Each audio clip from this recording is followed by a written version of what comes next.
آپ کی سٹوری پہ کیرلا سٹوری تو آ گئی، اب ختنہ فائلز آئے گی. اچھا، ایک تو یہ چیز ہمارے لیے بڑا عذاب بن گیا ہے کہ جو چیز ان کو ہتھے چڑھتی ہے اس کی فائل بنا دیتے ہیں. اچھا اب جی میں دوسری چیز ان سے یہ پوچھنا چاہتا ہوں، مجھے کوئی مسلم لڑکی بتائیں، یہ اس سے بڑا بلنڈر اور جھوٹی کوئی نہیں ہے. کو ادنا درجے کی بھی مسلمان لڑکی ہوگی، وہ کلمہ پڑھنے کا تو کہہ سکتی ہے، وہ اسلام قبول کرنے کا تو کہہ سکتی ہے، ختنے کا وہ نہیں کہے گی. یہیں سے جھوٹ پتہ چلتا ہے. یہ ہمارے مسلمانوں کے اندر ایک کامن ایک انڈرسٹینڈنگ ہے ختنہ کے حوالے سے. تو سچن بھائی یہ تو آپ صاف پتہ وہی چل نا، رہا ہے جمعہ جی. کی آپ نے کتنے جمعہ پڑھے ہوں گے سچن بھائی؟ بھائی 5 سال سے پڑھ رہا ہوں، تو ہر ہفتے کا دیکھ لو تو 5 into 50 کر لو. اچھا، ہر ہفتے آپ جمعہ کی نماز پڑھنے کے لیے جاتے ہیں، ماشاء اللہ. کتنی رکعتیں پڑھتے ہیں جمعہ میں؟ 2 رکعت، اور مس ہو گئی تو ظہر 4 رکعت. ٹھیک ہے، بہت بہتر ہے. اچھا، جب آپ جمعہ کی نماز پڑھتے ہیں یا پڑھ رہے تھے، اس وقت آپ کا یقین اللہ کے اوپر تھا یا نہیں تھا؟ یا آپ یہ سمجھ رہے بھائی میں اسلام میں اس لیے آیا چونکہ میں ایک لڑکی سے محبت کرتا ہوں، شی ہیپنس ٹو بی اے مسلم، اس لیے میں اسلام میں آ گیا؟ یعنی اگر آپ میرے سوال کو سمجھ پا رہے ہوں کہ جس وقت آپ جمعہ کی نماز پڑھ رہے تھے یا پڑھتے تھے، اس وقت آپ کے ایمان کی کیفیت کیا تھی؟ ہاں، ایمان بالکل اللہ پر تھا، کیونکہ جنت کا ایک بہت اچھا کنسپٹ لگا تھا، اور یہ بہت ہی لاجیکل یہ لگ رہا تھا ریلیجن، اس لیے میرا تھا. ٹھیک لیکن ہے، جب میں تو ڈیٹیلس میں پڑھتے گیا، جنت کا جو کانسیپٹ ہے، کیا اب وہ illogical ہے؟ نہیں، ابھی میں سمجھتا ہوں کہ جنت تو ہے. ٹھیک. اچھا، ایک خدا کا کانسیپٹ لاجیکل ہے کہ illogical ہے؟ لاجیکل ہے. لاجیکل ہے. ٹھیک ہے، خدا کا اپنی گائیڈ لائنز انسان کو دینے کا کانسیپٹ لاجیکل ہے کہ illogical ہے؟ کیا خدا انسان کو گائیڈ کرے گا یا نہیں کرے گا؟ ہاں، لاجیکل ہے. لاجیکل ہے.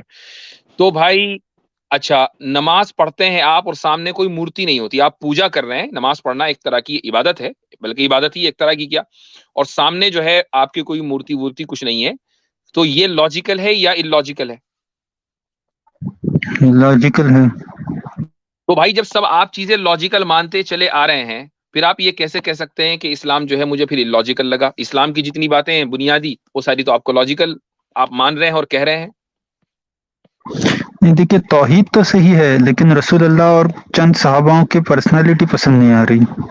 نہیں، توحید صحیح ہے، اور رسول اکرم صلی اللہ علیہ وسلم کی پرسنالٹی کے اوپر اگر آپ کو کوئی آبجیکشن ہے تو وہ آبجیکشن اس لیے ہے نا کہ جب آپ کی گرل فرینڈ آپ کو دھوکہ دے کر چلی گئی تو گزشتہ 6 مہینے جو آپ نے اکیلے بیکاری میں گزارے تو وہ ایکس مسلموں کے چینلوں پر گزارے، تبھی تو آپ کو رسول اللہ کی شان میں کچھ اعتراضات آپ کے ذہن میں انہوں نے جنم لیا یا پیدا ہوئے. صحیح کہہ رہا ہوں نا؟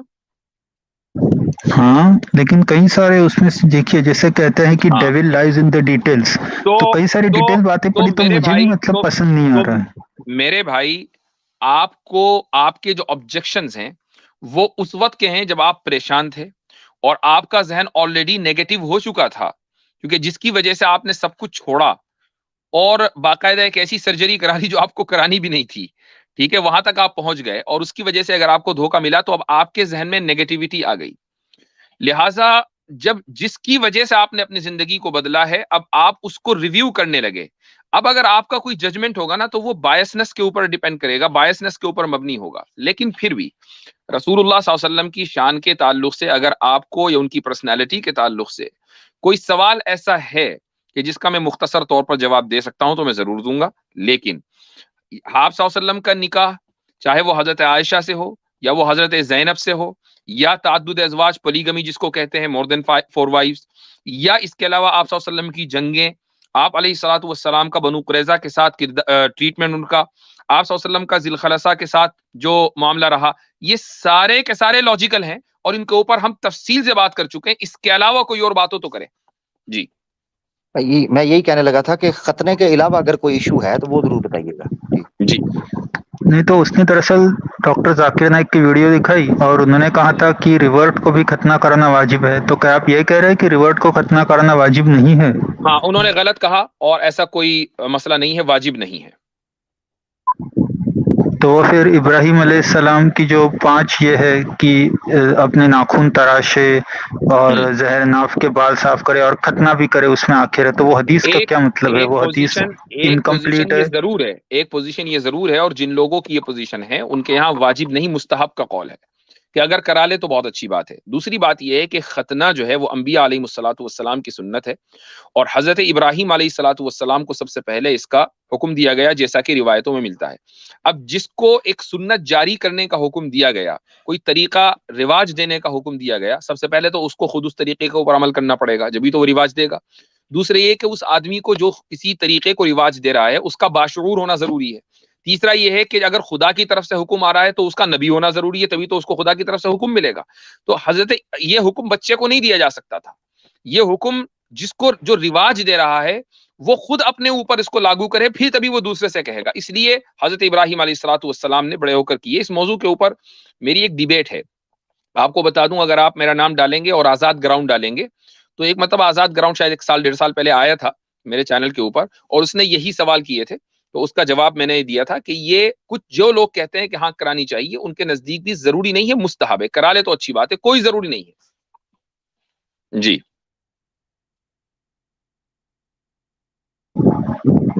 کیجیے۔ وہ اور تو اچھا ٹھیک ہے، لیکن یہ دیکھیے، یہ آپ کامنٹ آیا ایک جی منٹ جی اس کو ذرا شو کر دوں میں۔ یہ ذاکر نائک نے واجب نہیں کہا ہے، دھیان سے ویڈیو دیکھو، سنت کہا ہے۔ لیجئے، میں ہماری خود بات کی تائید ہو گئی۔ میں خود یہ ان سے پوچھنے والا تھا، پھر میں نے کہا آپ نے اس کو کلیئر کر دیا، تو میں پوچھنے والا تھا وہ ویڈیو کدھر ہے جدھر میں خود حیران ہوا کہ ذاکر نائک نے یہ کیا کہا ہے، کیونکہ ان کا تو ایکسپرٹیز ہے ہی کمپیریٹیو ریلیجن کی ہیں، اور وہ ریورس کے ساتھ آئے دن بات کرتے ہیں، ان کا یہ موقف تو ہو نہیں سکتا، کسی اور کا تو ہو سکتا ہے۔ تو آپ کا یہی سوال تھا، اس کے علاوہ کوئی دوسرا سوال تھا آپ کا؟ اس وجہ سے آپ کو اسلام illogical لگا؟ نہیں، دیکھیے ابھی یہاں پر جیسا میں نے آپ کو ایک لنک شیئر کی ہے، وہ حضرت عمر نے کہا ہے کہ گوشت کھانے سے پرہیز کرو کیونکہ گوشت میں خمر کی طرح ایڈکٹیویٹی ہوتی ہے۔ تو اس میں نے شاید مفتی عبداللہ مناج صاحب کی سٹریم پر جا کر یہ رکھی تھی، تو انہوں نے کہا تھا کہ دیکھیے وہ ضرورت سے زیادہ گوشت نہیں کھانا چاہیے۔ تو یہاں پر لکھا ہے beware eating of too much meat for it can be as addictive as wine. تو ایز صحیح تو کہا انہوں ایڈکٹیو نے، ایز، آپ ہی خود پڑھ رہے ہو، beware of eating too much of meat. Too much کا کیا مطلب ہے؟ اور دوسری بات نہیں سچن میں بھائی، آگے سچن بھائی دوسری بات یہ ہے کہ آپ نا نبی پاک صلی اللہ علیہ وسلم کا قول دکھائیں، جب آپ نے مسلمانوں کے ساتھ مخاطب ہونا ہو تو قرآن اور سنہ میں نبی پاک صلی اللہ علیہ وسلم کا قول دکھائیں۔ حضرت عمر سے اختلاف ہو سکتا ہے، کیا ہے، صحابہ نے کیا، ان کے اپنے بیٹے نے کیا۔ نہیں، میں یہاں پر یہ کہہ دوں کہ اگر صحابہ کا آپس میں اختلاف ہے تب تو بات ہے، ورنہ جی خلفائے راشدین کی جو سنت ہے اس کے اوپر بھی ہمیں عمل کرنا ہے۔ اگر ہمیں مل جائے کہ آپس میں اختلاف ہوا ہے تو ٹھیک ہے، ہم فقہا کو دیکھیں گے کہ انہوں نے کس کے قول کو ترجیح دی ہے، لیکن دیٹس اے ڈفرنٹ ڈسکورس، وہ مگر ایک الگ مسئلہ ہے۔ اگر میں یہ کہنا چاہ رہا ہوں کہ حضرت عمر فاروق حلت و حرمت کے حوالے سے تو نہیں نہ کہہ سکتے، وہ تو نہیں وہ تبھی نہیں، میڈیکل ایسی میڈیکل روایات کو عامر بھائی، ایسی روایات کو حکمن مرفوع کہا جاتا ہے، کہ جو اچھا صحابی اگر کوئی بات ایسی کہہ دے کہ جس میں اجتہاد کا کوئی دخل نہ ہو تو پھر وہ حکمن مرفوع ہو جاتی ہے، تو اس لیے وہ ایک نہیں ہاں حضرت میں سوری حضرت میں جاننا چاہ رہا ہوں وہ تو بات آپ کی بالکل ٹھیک ہے کہ جس میں شریعت کا حلت و حرمت کا یا غیابت سے یا کوئی شرعی احکام ہو، یہ میڈیکل وجہ سے اگر کوئی صحابی کہہ رہے ہیں کہ نہ کھاؤ یہ ایڈکٹیو ہوتا ہے، تو اس سے مراد یہ تو نہیں لیا ہے کوئی شرعی حکم ہے۔ نہیں، حضرت عمر یہ کہہ ہی نہیں رہے نا، حضرت عمر کہہ رہے ہیں ٹو مچ آف ایٹنگ، اسراف تو ہر چیز میں برا ہے نا، یہ تو ٹھیک ہے، بالکل حضرت عمر نے بالکل قرآن سے نکالا ہے مسئلہ۔ بالکل ٹھیک ہو گیا بھائی ہمارے جو سچن بھائی جس روایت کا حوالہ دے رہے ہیں اس کو ذرا دوبارہ پڑھیے گا آپ، سچن بھائی دوبارہ پڑھیے۔ میں وہی پڑھ رہا ہوں، آپ نے مجھے بیچ میں انٹرپٹ کیا۔ Beware of eating too much meat for it too much can be meat, as addictive as wine. تو میں جی یہ کہہ رہا ہوں کہ انہوں جی، نے میٹ کو وائن کے ساتھ کمپیئر کیا ہے، تو کیا اس کا مطلب نہیں 1 چمچ وائن نہیں پیے نہیں تو نہیں نہیں جائز ہے؟ نہیں نہیں نہیں نہیں نہیں نہیں نہیں نہیں، دیکھیں یہی ہو رہا، انہوں نے میٹ کو وائن سے کمپیئر نہیں کیا، too much consumption of meat کو ایڈکٹیو بولا ہے۔ جس طریقے سے آپ شراب پیتے ہیں اور اس کا ایڈکشن ہو جاتا ہے، اسی طریقے سے زیادہ گوشت کھانے سے پھر آدمی دال روٹی سبزی سے دور ہو جاتا ہے، گوشت ہی کی اس کو لت لگ جاتی ہے، اور جب آدمی مستقل گوشت کھائے گا صبح شام اور ناشتے کے اندر بھی اس کو قیمہ چاہیے، تو پھر کیا ہوگا اس کی صحت کا حال؟ جس طریقے سے شراب صحت کے لیے نقصان دہ ہے، پھر گوشت بھی صحت کے لیے نقصان دہ ہوگا۔ ہر چیز لمٹ میں صحیح ہے نا، ان لمیٹڈ تو کوئی بھی چیز ٹھیک نہیں ہے، انہوں نے ایڈکشن کے اندر میرے خیال سے سملر ایڈکشن کی ٹو بات ہے۔ مچ کو